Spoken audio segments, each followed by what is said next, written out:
Okay? Good morning, grade 10. Napansin nyo na yung module natin is composed of two topics. The first one is the end term of an arithmetic sequence and the other is the arithmetic means.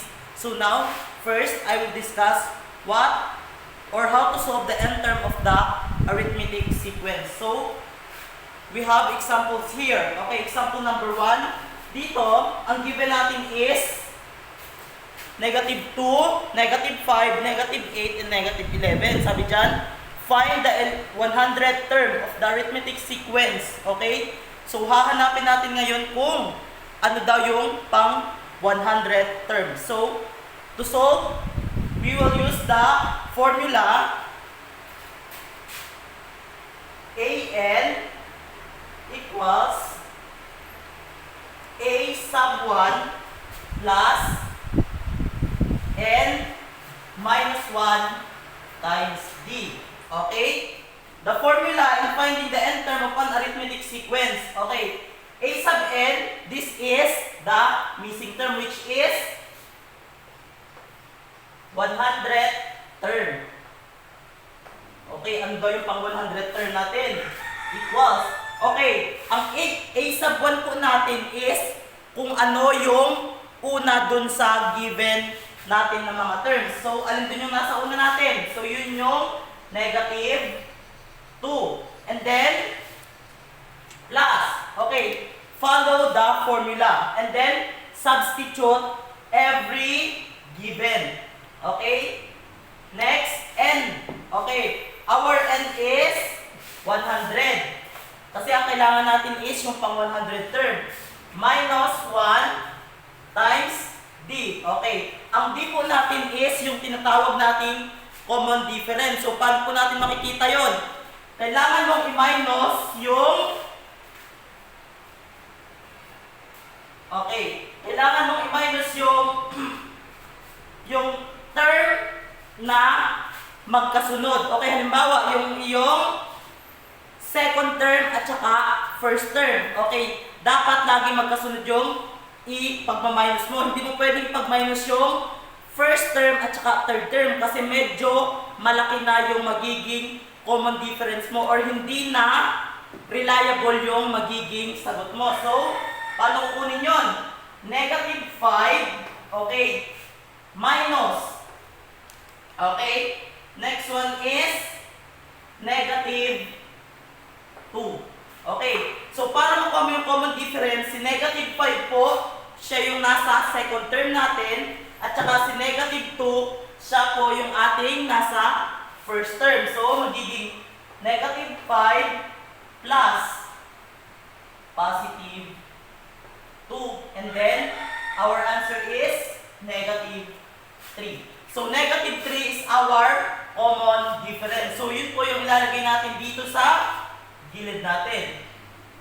Negative 3. Okay, ito yung magiging itsura kapag isinubstitute natin yung formula based dun sa ating given. Okay? 100th term equals, okay, negative 2 plus 99 times negative 3. So, ganyan yung magiging sagot natin. Next one is 100th term equals, okay, negative 2 plus, okay, ngayon naman is i-multiply muna natin si 99 at saka si negative 3. Kasi based sa rule ng ating PEMDAS, ano yung mauuna? Multiplication or addition? Okay, ang mauuna po is multiplication. So, magiging 99 times negative 3. So, 27 and then 27 plus 2, 29. So, magiging negative 297.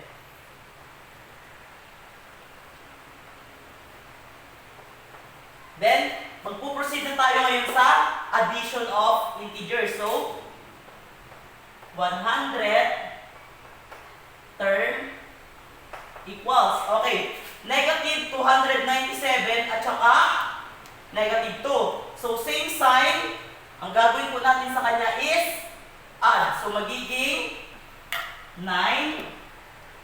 and then 2. So our 100 term is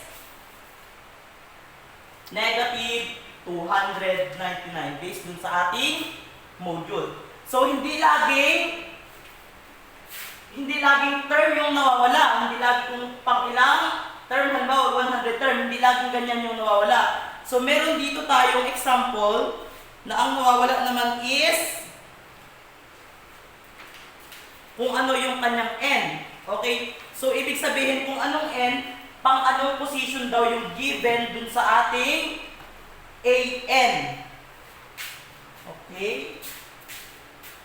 So kung naintindihan na ito, pwede ko na siyang i-erase.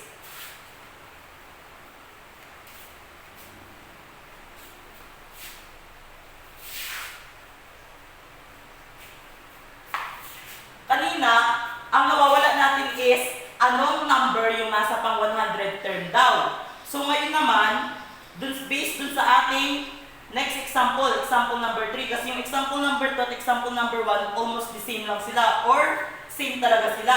Okay, dito naman sa example number 3, pang ilang position daw yung number negative 57. Based dun sa given natin na a sub 1 natin is negative 2 at ang a sub 2 natin is negative 7. So, sundin ulit natin yung formula. an equals a sub 1 plus n minus 1 times d. Okay, huwag tatandaan kung anong ibig sabihin yan, ha? Okay, next one is an natin is negative 57. Ang tanong dito, pang ilang position si negative 57? Equals, ang a sub 1 natin is negative 2, and then plus, ang nawawala natin ay si n. Minus 1 times, anong difference natin dyan? Negative 2 at negative 7. Okay, negative 7 minus negative 2. So, ang common difference natin is negative 7 plus positive 2. The answer is negative 5. Yun po ang ating common difference. So, malilito kung saan nakukuha yung mga given natin. Negative 57 equals, okay, negative 5 equals negative 2 times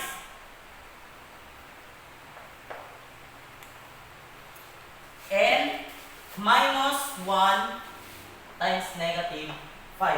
Okay, base dun sa rule natin, multiplication muna. So, negative 57 equals negative 2 plus, okay, negative 5 times n, the answer is negative 5n. Okay, negative 5 times negative 1 is positive 5. So, ganun po siya. Kung siya ng monomial and binomial, siya po yung naging product natin. Yung binomial na negative 5n plus 5. So, negative 57 equals, okay, negative 2 and then negative 5n plus 5. Okay?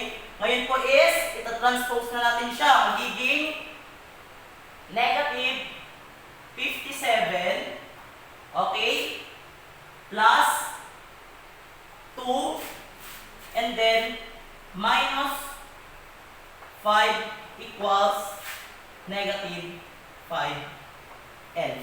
Then, add. Okay, magiging negative 62 plus 2 equals negative 5n. So, magiging negative 62 plus 2. Okay? Different sign, subtract. So, magiging 60. And then, ano yung sign natin? Negative. Kasi mas mataas po si 62 kaysa kay 2. Equals negative 5n. So, para makancel siya, kailangan mo siyang i-divide sa negative 5, negative 5. So our n equals, okay, 60 divided by 5 is 12. Okay, ano po yung magiging sign natin? Negative, negative. So magiging sign po natin is positive. So, ang n po natin is 12. So, ang 57 po, ang number na negative 57 ay matatagpuan natin sa position na pang ilan? Pang 12 term. Okay. So, ganun lang mag-compute ng arithmetic sequence sa pagkuha ko ng kanyang nth term. Okay. How many terms are there in the arithmetic sequence? An equals negative 9 and okay. So, ang hinahanap naman natin dito is n. Sa ating example number 5.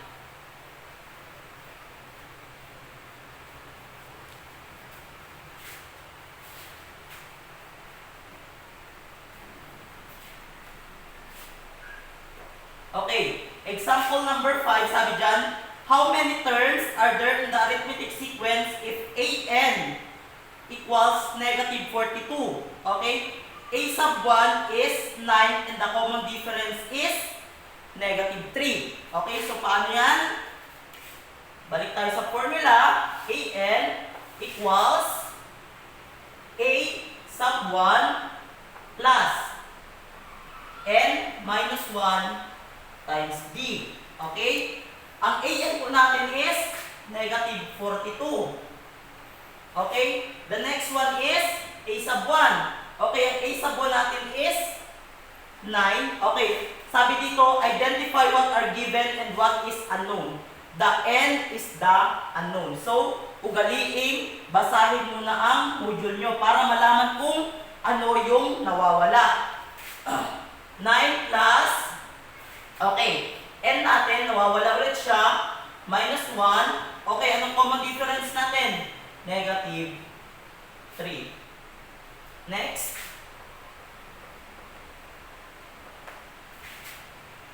Nine plus, okay? Multiply, n minus 1 at saka negative 3, magiging negative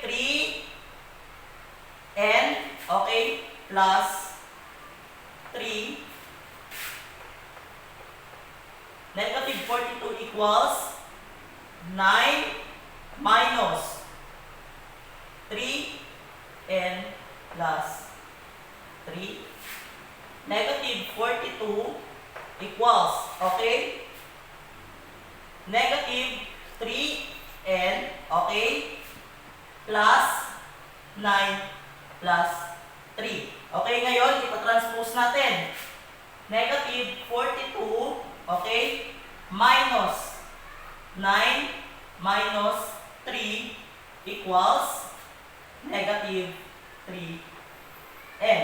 Then, negative 42, negative 9, at saka negative 3. Napansin nyo, lahat sila is negative. Okay, so ang gagawin natin dyan, i-add lang po natin sila. So, magiging negative 42 minus 12 equals negative 3n.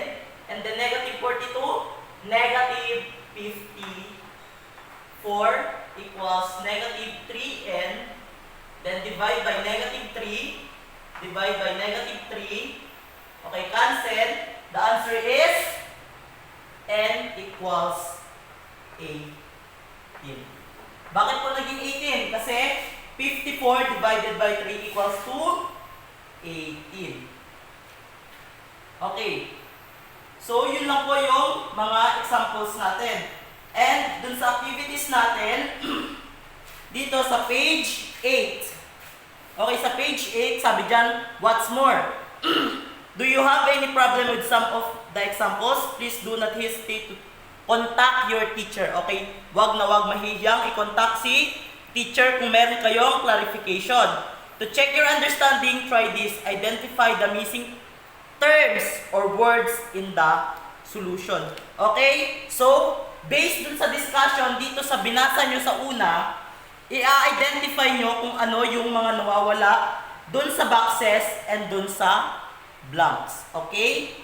So, naintindihan na yon sa page 8.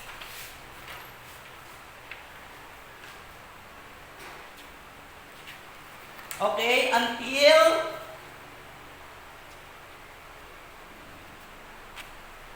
page 11 po yung activity natin based sa arithmetic sequence, sa pagkuha ng end term ng arithmetic sequence. And now, papasok naman tayo sa arithmetic means. Okay, pag sinabi natin means, ano yung ibig sabihin nun? Sino familiar sa Milligan mode? Okay, ang mean po is yung tinatawag nating average. So, paano po ba tayo kukuha ng average sa arithmetic sequence? Okay? Sabi dito, find the missing term in each of the arithmetic sequence. Okay, alam naman natin kung paano tayo kukuha ng arithmetic sequence. Based dun sa una natin. 5, 15, 25. Ano napansin nyo? Lahat po sila is divisible by 5. Okay, so 5. Okay, ano kaya yung sunod kay 5 bago siya dumating sa 15? At ano yung sunod kay 15 bago siya dumating kay 25? Sabi dito, what is it? In solving for the arithmetic means of an arithmetic sequence given only the first and last terms. Yan lang ang ibibigay. First and last terms.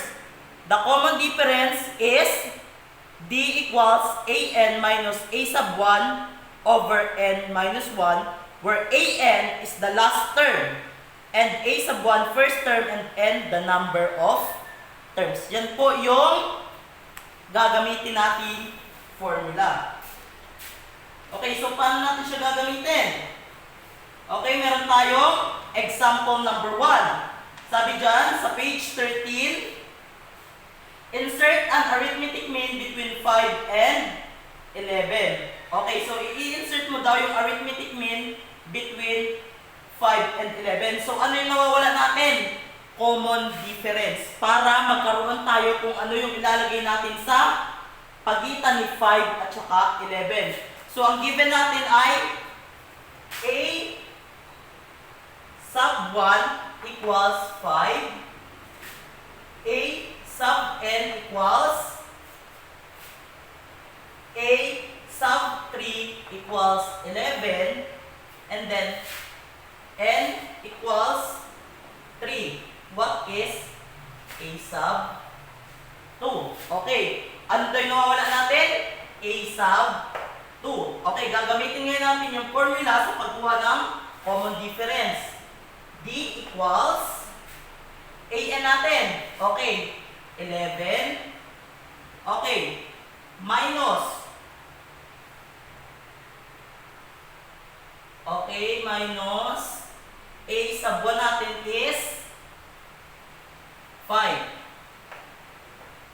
Over, okay, ang nakalagay dyan sa formula natin, D equals AN minus A sub 1 over N minus 1. Okay, wag niyong kalilimutang isulat ang formula. So, 11 minus 5 over, ano yung term natin? 3 minus 1. Okay, yung 1 dito sa ating formula is constant po yan. Hindi nyo siya pwedeng baguhin.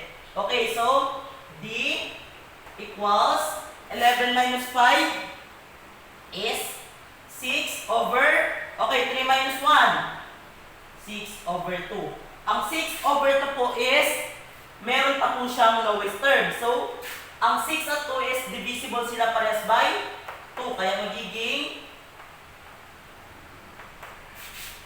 3 over 1 or 3. So, ibig sabihin, ang common difference po natin is 3. Yan po yung i-add natin kay first term para makuha natin yung second term. So, ang first term natin is 5. So, i-add po natin si 3, magiging 8. Then, ang third term natin is 11. So, ang nawawala dun sa ating example number 1 is si 8. Siya po yung nasa pagitan ni 5 at saka 11. Okay? Pare-parehas lang po yung ating examples dito. Okay, dito sa example number 3, ang nawawala naman po natin ngayon is si A sub 3.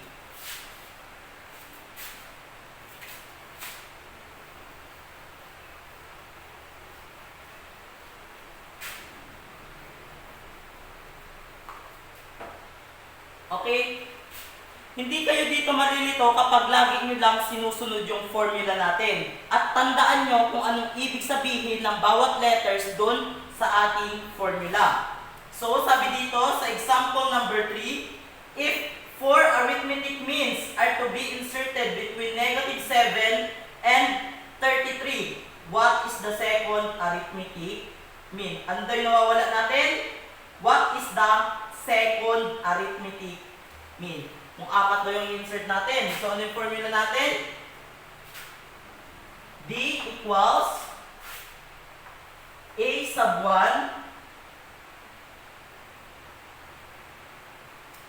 minus over n minus 1. Okay, ito po yung formula natin na laging tatandaan. D equals A sub n minus A sub 1 over n minus 1. Nawawala po natin is A sub 3. So, ang given natin, A sub 1 equals -7. A sub n equals 33. Siya yung dulo. And then, n equals 6. What is A sub 3?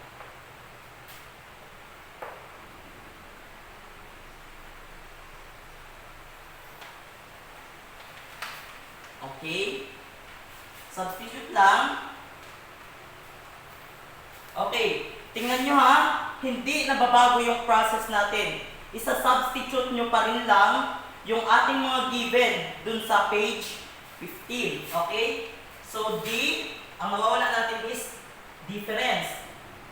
Equals, okay, ang ating A sub n is 33 minus A sub 1 -7 over, okay, sabi dyan, n minus 1. Ang ating n is 6 minus 1. Bakit 6? Kasi ang given natin is, meron tayong last term at saka first term. And then, ano yung sabi dyan? Ano daw yung i-insert natin na 4 sa pagitan ni first term at saka ni last term. Kaya naging 6 kasi alin yung hinahanap natin? First, A sub 1 at saka A sub n. Okay, sabi dyan, what are the 4 terms na i-insert natin? So, meron tayong, nawawala natin ay A sub 2, A sub 3, A sub 4, at saka A sub 5. So, pag bibilangin mo sila, 1, 2, 3, 4, 5, 6. Kaya 6 po yung ginamit natin na n. Okay? D equals 33 at saka -7, subtraction. So, magiging 33 plus positive 7.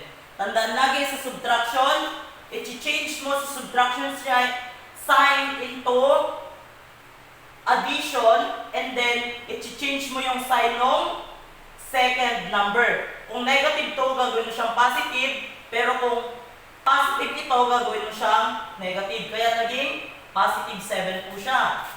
Over 5. So magiging 33 at saka 7. So 33 plus 7.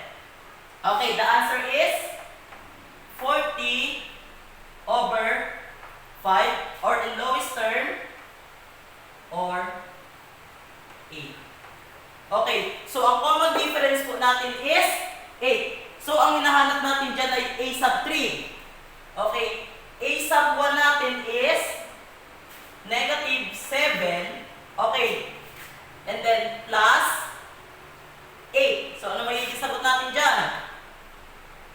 Ano magiging sagot natin is positive 1. So yun yung ating a sub 2. Next one naman is a sub 3 equals 1 plus 8 equals positive 9.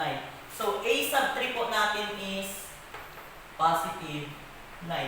Kung itutuloy nyo pa, kukunin nyo pa yung ating a sub 4, i-add nyo lang kay 9 yung ating common difference na 8. Kung kukunin nyo yung 8 sub 5, i-add nyo lang ng i-add sa 8 hanggang makuha nyo yung term na gusto nyo makuha. So, ganun lang po siya. So, yun lang po yung mga examples natin dun sa arithmetic means. So, katulad dun sa kanina na activity natin, i-fill nyo lang yung mga boxes at saka yung ating mga blanks. Kung ano yung nawawala. So, dapat basahin nyo talaga yung module nyo para dun sa mga terms. Okay dun sa solution, pero dun sa mga terms para masagutan nyo. So hanggang page 18 po yung fill. And then, additional activity, you mean to me. The box found in each arithmetic sequence correspond to an arithmetic mean. Write the arithmetic mean inside the box. So, ibig sabihin, hahanapin nyo po kung ano yung nawawala dito sa box. Kung ano yung nakalagay dito. Okay? I hope na marami kayong natutunan sa ating discussion. Okay? Goodbye and God bless.